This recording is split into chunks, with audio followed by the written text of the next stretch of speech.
Hi friends, welcome to my channel. Event మేనేజర్గా మారి ప్రభావతికి బంగారపు నగల్ని చేయించిన మీనా, షాక్లో రోహిణి. అసలు ఇదంతా ఎలా జరగబోతుందనేది ఈ వీడియోలో తెలుసుకుందాం. మీనా బాలుతో ఇలా అంటూ ఉంటుంది, రేపు మీరు ఖచ్చితంగా నాతో పాటు రావాలి అని అంటూ ఉంటే, నేనా, ఎందుకు మీనా అని అడుగుతూ ఉంటాడు బాలు. రేపు మీకు ట్రిప్ లేదని చెప్పారు కదా, అందుకని పూల డెలివరీకి మీరు నాతో పాటు రావాలి, మీకు కూడా పనుంది అక్కడ అని అంటూ ఉంటుంది. నీతో పాటు వచ్చి నేనేం చేస్తాను మీనా, నువ్వు కూడా వెంటనే పూలిచ్చేసి వచ్చేస్తావు కదా అని అడుగుతూ ఉంటాడు బాలు. రేపు నేను పూల డెకరేషన్ కూడా ఒప్పుకున్నాను. సత్యనారాయణ వ్రతం చేయించుకుంటారట, వాళ్ళు పూల డెకరేషన్ కూడా చేయమన్నారు, దానికి ఎక్స్ట్రా పేమెంట్ కూడా ఇస్తా అన్నారు. అంటే మనం ఎలాగో పైన గది వేసుకుంటున్నాం కదా, అందుకనే ఒప్పుకున్నాను అని అంటూ ఉంటుంది మీనా. సరే మీనా, వస్తాను అని బాలు అయితే ఒప్పుకుంటాడు. చివరికి నా కొడుకుని పూలమ్మేవాడుగా చేసేస్తున్నావు అనమాట అని అడుగుతూ ఉంటుంది ప్రభావతి. ఆయన నాకు హెల్ప్ చేయడానికి వస్తున్నారత్తయ్య, భార్యాభర్తలు ఇద్దరు కలిసి చేసుకోవడంలో తప్పేముంది అని అంటూ ఉంటుంది మీనా. డ్రైవర్ కాస్త పూలమ్ముకునేవాడు అయిపోతున్నాడనమాట అని అంటూ ఉంటాడు. మనోజ్ అయితే, నీకన్నా నేను బెటరేలేరా, నువ్వు అడుక్కు తినేవాడివి, అలాగే జాతకాలని నమ్ముతూ స్వామీజీల వెంట తిరిగేవాడివి, నీకన్నా నేను బెటరే అని బాలు అంటూ ఉంటాడు. కరెక్ట్గా చెప్పారండి, మన కష్టం మనం పడుతుంటే వీళ్ళకి నొప్పులు వస్తున్నాయేంటో అని అంటూ ఉంటుంది మీనా.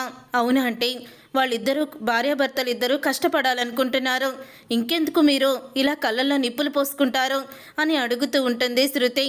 అప్పుడే ఒక్కసారి షాక్ అయిపోతూ ప్రభావతి అయితే అంటూ ఉంటుంది, అసలు ఏంటి శృతి, నువ్వు నోటికి ఎంత వస్తే అంత మాట్లాడుతున్నావు, ఏమనుకుంటున్నావు, అత్తగారని గౌరవం కూడా లేదు అని అంటూ ఉంటే, అత్తగారన్న గౌరవం ఉంది కాబట్టే ఈ మాత్రం అన్నా మాట్లాడుతున్నాను, లేకపోతే మీనాని మీరు చూసే చూపుకి మీరనే మాటలకి ఎప్పుడో మిమ్మల్ని జైల్లో వేయించేదాన్ని అని షాక్ ఇస్తుంది శృతి. అప్పుడే ఇక ఆ మాట విని సత్యం అయితే నవ్వుకుంటూ ఉంటాడు. సరైన సమాధానం చెప్పావమ్మా అని అంటూ ఉంటాడు. అప్పుడే ఇక ప్రభావతి అయితే, ఇలాంటి కోడలు వచ్చిందేంటో అని విసుక్కుంటూ లోపలికైతే వెళ్ళిపోతుంది. అలా వెళ్ళిపోయిన తరువాత ఎవరి మాటలు పట్టించుకోకు మీనా, ఆల్ ది బెస్ట్ అని అంటూ ఉంటుంది శృతి. తర్వాత ఇక మీనా బాలు లోపలికి వెళ్ళాక ప్రభావతి అయితే రోహిణి మనోజ్ దగ్గరికి వస్తుంది. చూసారా, రోజు రోజుకి వాళ్ళు ఎలా అభివృద్ధి చెందుతున్నారో, ఏంట్రా నువ్వు షాప్ పెట్టి 3 నెలలు అయ్యింది, ఇప్పటికీ అసలు షాపుని ఏమాత్రం ముందుకి నడిపించలేదు, ఎక్కడ వేసిన గొంగలి అక్కడే ఉంది, కనీసం వాళ్ళిద్దరిని చూసైనా నేర్చుకోనరా అని అంటూ ఉంటుంది ప్రభావతి. అత్తయ్య, వాళ్ళు జస్ట్ పూలు అమ్ముకుంటున్నారు, మాది ఫర్నిచర్ షాపు, లాభాలు ఒకేసారి రమ్మంటే ఎలా వస్తాయి అని అడుగుతూ ఉంటుంది రోహిణి. చూడమ్మా రోహిణి, భార్యాభర్తలు ఇద్దరూ కూడా ఒక మాట అనుకొని వాళ్ళిద్దరు ఎంతో కష్టపడుతున్నారు, కొత్త కారు కొన్నారు, అలాగే బెస్ట్ కపుల్స్గా అవార్డు తీసుకొని 1,00,000 రూపాయలు గెలుచుకున్నారు. మీనా డబ్బులు దాస్తుంది, బాలు డబ్బులు దాస్తున్నాడు, వాళ్ళిద్దరూ ఎంతో పొదుపుగా వాడుకుంటున్నారు, కానీ మీరు ఎప్పటికప్పుడు ఎక్కడో చోట అప్పులు తెస్తూనే ఉన్నారు అని అంటూ ఉంటుంది ప్రభావతి. చూడమ్మా రోహిణి, మీ నాన్న జైలు నుంచి 1 నెల రోజుల్లో విడుదలవుతాడని మీ మలేషియా మావయ్య చెప్పాడు కదా, ఇంకోసారి మీ చుట్టాలు బంధువులు ఎవరైనా ఉంటే మీ నాన్నని బయటికి ఎలా తీసుకురావాలో ముందు అది నువ్వు ట్రై చెయ్యి.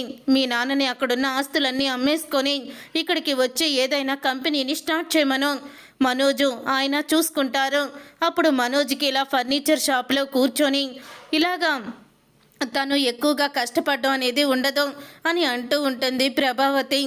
ఏదైనా సరే తిరిగి తిరిగి నా దగ్గరికే తీసుకొస్తుంది ఇవిడు గారు అని రోహిణి తిట్టుకుంటూ ఉంటుంది. తరువాత మీనా బాలు ఆ ఫంక్షన్కి అయితే వెళ్తారు.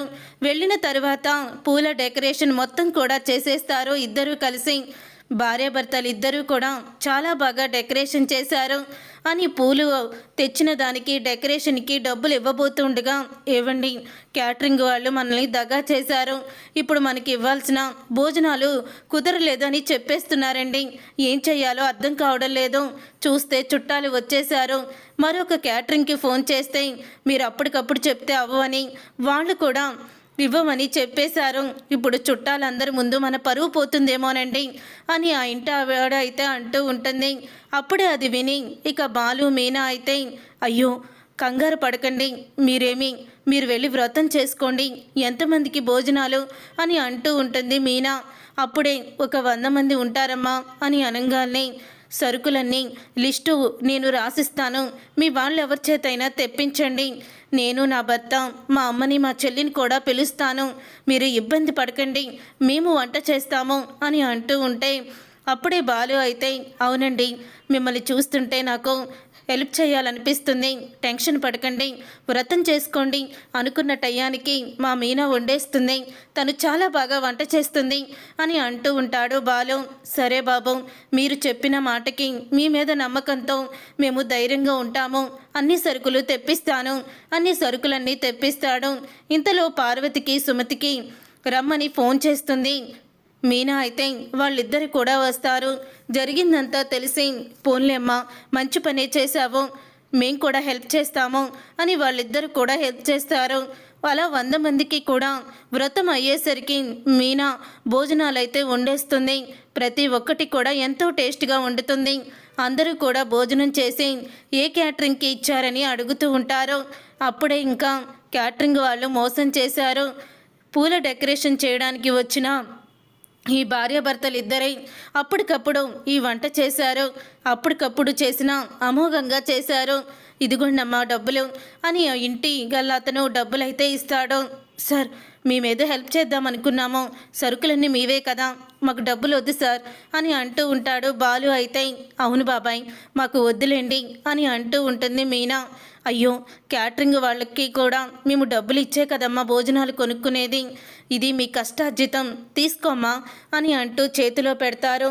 అప్పుడు ఇంకొక అతను వచ్చి చూడమ్మా, పూలు డెకరేషన్ చేస్తున్నావు, అలాగే క్యాటరింగ్ వాళ్ళకన్నా అద్భుతంగా శుభ్రంగా శుచిగా ఇంట్లో తినే భోజనంలాగా వండావు, మీరే సొంతంగా క్యాటరింగ్ బిజినెస్ ఇలా ఫంక్షన్లకి ఇవన్నీ కూడా మీరే చూసుకోవచ్చు కదా, అంటే ఒక ఈవెంట్ మేనేజర్గా ఈవెంట్ కంపెనీని మీరు రన్ చేయొచ్చు కదా అని అంటూ ఉంటే ఈరోజు శుభ్రంగా ఇంటి ఫుడ్ లాగా వండే వాటికి ఎక్కువ గిరాకీ ఉంటుంది, మీకు ఒకవేళ దీనికి ఒప్పుకుంటే నేను పబ్లిసిటీ చేస్తాను, నాకు ఈ ఫీల్డ్లో కొంచెం అనుభవం ఉంది, నాకేమీ వాటాగట్ట అవసరం లేదులే అని అతను అంటూ ఉంటాడు. అప్పుడే మీనా బాలు ఇద్దరు ఒకరినొకరు చూసుకుంటూ ఆనందపడుతూ ఉంటారు. అలా మీనా బాలు ఈవెంట్కి కంపెనీని అయితే స్టార్ట్ చేస్తారు. ఇక సత్యం అది తెలుసుకొని ఎంతో ఆనందపడుతూ ఉంటారు. అయినా మీ దగ్గర వంటలు ఎవరిని తీసుకుంటారు, ఇంట్లో పనంతా వదిలేసి అందరికి వంట చేస్తూ కూర్చుంటావా అని అంటూ ఉంటుంది ప్రభావతి. అప్పుడే సత్యం అయితే చూడు ప్రభా, ఇక ఇంతకు మించి నా నోటితో నువ్వు తిట్టించుకోకు, వాళ్ళకంటూ సొంతంగా కాళ్ళ మీద నిలబడాలనుకుంటున్నారు, చేయనివ్వు అని అంటూ ఉంటాడు. అప్పుడే మీనా బాలు ఇక తన స్నేహితుల సహాయంతో ఇక అందరూ కలిసి ఈవెంట్ కంపెనీని స్టార్ట్ చేస్తారు. కొద్ది కాలంలోనే చాలా కంపెనీగా మంచి కంపెనీగా పేరు తెచ్చుకుంటుంది, లాభాలు కూడా బాగా వస్తాయి. అప్పుడే ఇక ప్రభావతి పుట్టినరోజు వస్తుంది. ఇక మీనా బాలు ఇద్దరు కూడా ప్రభావతికి నగలు తీసుకుంటారు. ఇక మనోజు రోహిణి ఇద్దరు కూడా ఒక సెల్ ఫోన్ని కొనిస్తారు ప్రభావతికి.